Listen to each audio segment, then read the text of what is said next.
What's up, Long Beach? Welcome back to LBPostSports.com. It's JJ. And Mike. And in the LBCC Hall of Champions gym, not quite yet the championship, but the semis, half as good. They could have called it the on the cusp of the championship gym. Paulie and Etiwanda trying to take on, modern day, because they were going to go to the finals. Yeah, it's not much of a reward for getting to the championship game. Paulie, the 2 seed, Etiwanda, the 6 seed. Both excitable teams, very athletic.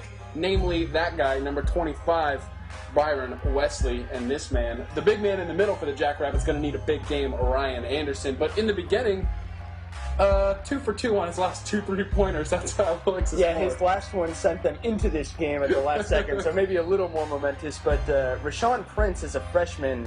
Talk about momentous. Yeah, getting it going, giving Paulie the early lead, but more important for the Paulie offense was the Etiwanda defense. They did a great job of crashing down on those bigs, the late double team, and then obviously the on-ball pressure and the quick hands, turning into some points for the Eagles. Anytime a Paulie player took one step towards the basket, they were doubled. That created 10 turnovers for 11 points in the first half alone, and that is going to really hurt you in a close basketball game. Yeah, Paulie saved their lunch on the offensive boards, taking a 1-point lead into the half, but in the second half, 2-5, getting it going. And yes, Paulie did open up a good lead again with the play inside. Carmen right there, and then Prince right here, 33-25. But here's the turning point.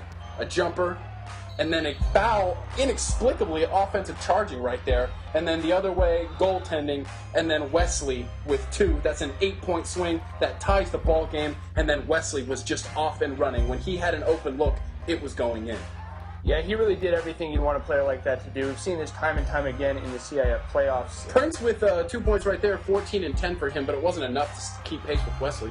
No, for a freshman, you couldn't really say much about that, but Wesley showed his leadership ability, and man, did he hurt them. 15 points in the second half alone. Yeah, 53-49, great scene at LBCC, but Etiwanda leading in the latter part of the second half, mainly because of transition offense. Here's a good example of that to give them a 6-point lead. Obviously, at that point, you got to foul Carmen with the 2, and right there, 2 of his 13. You got to foul, and then hope that they miss one. And right guy to foul. He was 0 for 6 at that point. Turned into a free throw shooting contest, down by 2.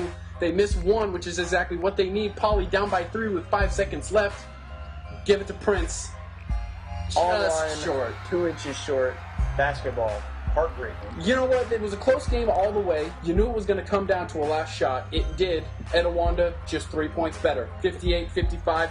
They move on to take on Modern Day in the finals, but Paulie's season not yet done. They will move on to the state bracket.